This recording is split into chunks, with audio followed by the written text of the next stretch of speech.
ডাল কালো হয়ে যায়, সারাদিন জাল করেও সিদ্ধ হয় না, হলুদ দেওয়ার সাথে সাথে রং লাল হয়ে যায়, তবে ভিডিওটি শুধুমাত্র আপনার জন্য। প্রথমেই নিয়ে নিচ্ছি 1 কাপ ডাল। আমি এখানে যে ছোটো সাইজের ডালটা পাওয়া যায় সেটা নিয়েছি।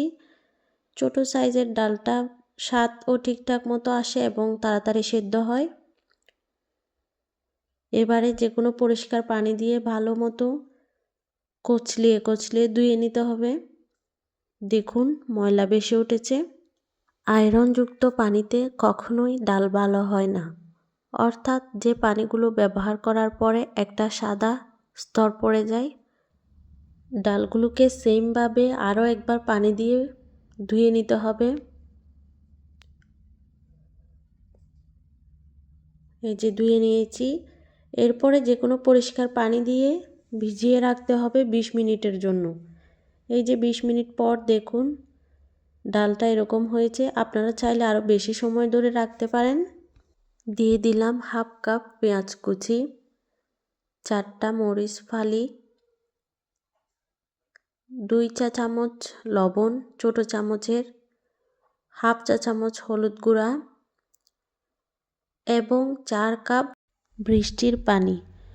অবশ্যই চেষ্টা করবেন বৃষ্টির পানি নয়তো ফিল্টারের পানি ব্যবহার করার, এতে স্বাদ ও কালার দুটোই ভালো আসে।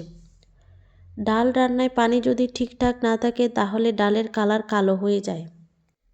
এবার চুলায় একটা পাতিল গরম হয়ে এলে দিয়ে দিব 3 টেবিল চামচ পরিমাণ তেল। তেলটা একটু গরম হয়ে এলে দিয়ে দিব 1 চা চামচ জিরা, 2টা শুকনো মরিচ দিয়ে নেড়েচেড়ে কিছুক্ষণ ভেজে নেব।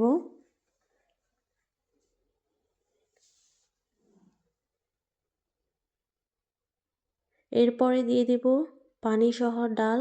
ধোয়া উঠলে গাপড়ে যাওয়ার কিছু নেই, দিয়ে নেড়েচেড়ে দেব। 20 মিনিটের জন্য ঢাকনা দিয়ে ঢেকে দেব একদম লো আছে। দেখুন 20 মিনিট পর আমার ডালগুলো একদম সিদ্ধ হয়ে গেছে। এই পানির কারণেই কিন্তু ডাল প্রথম দিকে ঠিক থাকলেও হলুদ যখন দিবেন সাথে সাথেই ডালের কালার লাল হয়ে যায়, মনে হয় যেন মরিচ দিয়েছেন। এখন আমি একটি ঘুটনির সাহায্যে ডালটা ঘুটে নিচ্ছি ভালো করে। আমার ডালটা কিন্তু একেবারেই সিদ্ধ হয়ে গেছে।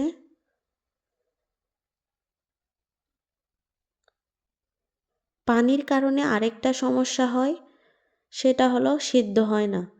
আপনি বারবার ঢাকনা উল্টিয়ে দেখবেন কিন্তু সিদ্ধ হওয়ার কোনো নাম নেই। এরকম সমস্যা কে কে ফেস করেছেন অবশ্যই কমেন্ট করে জানাবেন। এবারে দিয়ে দিচ্ছি ধনিয়া পাতা কুচি, দিয়ে নেড়ে চেড়ে দিচ্ছি। এ পর্যন্তই।